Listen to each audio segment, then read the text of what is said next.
ابن عبدالبر رحمۃ اللہ علیہ نے کتاب الصیام الاستذکار میں یہ حدیث نقل کی ہے۔ حضرت جابر رضی اللہ تعالیٰ عنہ فرماتے ہیں رسول اکرم صلی اللہ علیہ وسلم نے فرمایا من وصى علی نفسہ و اہلہ یوم عاشوراء وصى اللہ علیہ سائر سنتی، کہ جو شخص 10 محرم کو اپنے ذات پر اور اپنے گھر والوں پر وسعت کرے، یعنی عام روٹین سے ہٹ کے خرچ کرے، وسعت کرے، تو اللہ تعالیٰ پورے سال اس کے لیے وسعت فرما دیتے ہیں۔ جو اپنی ذات اور اپنے گھر والوں پر فراخی سے خرچ کرتا ہے 10 محرم کو، اللہ تعالیٰ پورا سال اس کے لیے فراخی کا انتظام فرما دیتے ہیں۔ لہٰذا ہمیں چاہیے کہ اس بات کا اہتمام کریں۔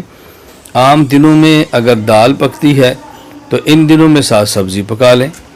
عام دنوں میں سبزی ہے، اس دن میں گوشت رکھ لیں۔ عام دنوں میں پھل نہیں ہے تو 10 محرم کو گھر والوں کو پھل دے دیں یا کوئی اور ایسی چیز دے دیں جس سے وسعت اور فراخی ہو۔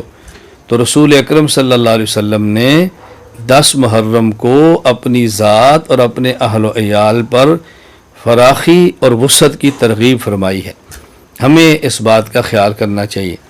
اس کا مطلب یہ ہے کہ محرم میں جو کرنے کے کام ہیں وہ بنیادی طور پر 2 ہیں۔ نمبر 1 9-10 یا 10 محرم کا روزہ۔